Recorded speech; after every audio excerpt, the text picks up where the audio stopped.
இல்லை இந்த மாதிரி ஒரு ரோல் பண்ணோம், எல்லா ஆக்டர்ஸ்க்கும் அது இருக்கும் கண்டிப்பாக. இருக்கு, அது நிறைய பேர் இருக்காங்க. இப்போ நான் ஒருத்தர் பேரை சொன்னேன்னு வச்சுக்கோங்களேன், நீங்கள் அவர் ஃபேனு அதனால நீங்கள் அவர் பேரை சொல்கிறீங்க அப்படின்னு இருக்கும். Doesn't mean that I don't like someone else's கேரக்டரா சொல்லுங்க. அந்த மாதிரி நாயகன் சொல்லலாம். புன்னகை மன்னன் ரொம்ப ரொம்ப பிடிச்ச படம். அதில் கமல் சாரோட டான்ஸாக இருக்கட்டும், இந்த பக்கம் ரஜினி சார் எடுத்துக்கிட்டிங்கன்னா பாஷா மாதிரி ஒரு படம் பண்ணிட முடியாதா, இது எல்லாருக்குமே அந்த ஏக்கம் இருக்கும். விஜய் சார் எடுத்துக்கிட்டிங்கன்னா எனக்கு கில்லி ரொம்ப பிடிக்கும், ஒரு பெஞ்ச் மார்க்கான படம். போக்கிரி ரொம்ப பிடிக்கும், சச்சின் ரொம்ப பிடிக்கும். ஏன்னா அந்த சைடு ஆஃப் விஜய் சார் வந்து ரொம்ப வருஷம்க்கு அப்புறம் சடனாக அது வந்தது.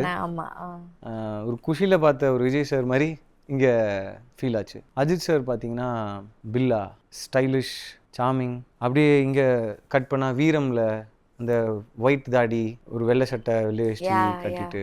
ஸோ இவ்வளோ எக்ஸ்ட்ரீம்ஸாக ஒருத்தரால் பண்ண முடியுமா? பில்லாவில் பார்த்தீங்கன்னா கோட் சூட் போட்டு கூலிங் கிளாஸ் போட்டு மலேசியாவில் ஒரு டானாக இருக்கும். இங்கே பார்த்தீங்கன்னா ஒரு ஊரில். ஸோ இந்த மாதிரி நிறைய ஐகானிக் ஃபிலிம்ஸ் இல்லை இன்ஸ்பைரிங் ஃபிலிம்ஸ் இருக்குது.